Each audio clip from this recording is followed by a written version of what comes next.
Zidane a marqué de son empreinte l'histoire du foot. C'est sans contestation possible le meilleur joueur de tête en finale de Coupe du Monde. 2 buts contre le Brésil en 98 et un coup de boule sur Materazzi en 2006. Justement, en 2006, il accepte de revenir en équipe de France pour aider les Bleus. En finale contre l'Italie, il marque un pénalty sur une Panenka. Il écrit sa légende et celle de cette rencontre, marquée par l'une des décisions arbitrales les plus controversées. En effet, lorsque Zidane réagit aux provocations du défenseur italien, son geste passe inaperçu sur le terrain. Les arbitres n'ont rien vu. L'information concernant le coup de boule vient du 4e arbitre, l'assistant vidéo. Selon Raymond Domenech, le sélectionneur de l'équipe de France, le 4e arbitre a forgé son opinion en consultant l'écran de contrôle situé au bord du terrain. Et si c'est le cas, c'est interdit, ce qui ferait de Zidane la première victime de l'arbitrage vidéo. Un collectif français contestera d'ailleurs le résultat de la finale devant les tribunaux.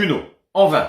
Mais selon certains coéquipiers de Zidane, cette expulsion aurait pu être évitée, malgré le coup de boule. En effet, un autre joueur de l'équipe de France, l'attaquant Sylvain Wiltord, serait involontairement impliqué dans cette expulsion. Au moment du coup de boule, les arbitres ne voient rien, et les Bleus ont le ballon. Mais Wiltord le met en touche pour demander un arrêt de jeu. Il a vu qu'il s'était passé quelque chose. S'il ne sort pas le ballon, a priori l'arbitre ne prend pas la décision d'arrêter le jeu, puisqu'il n'a rien vu. Et Zidane reste sur la pelouse. Et qui sait, on aurait peut-être gagné cette finale.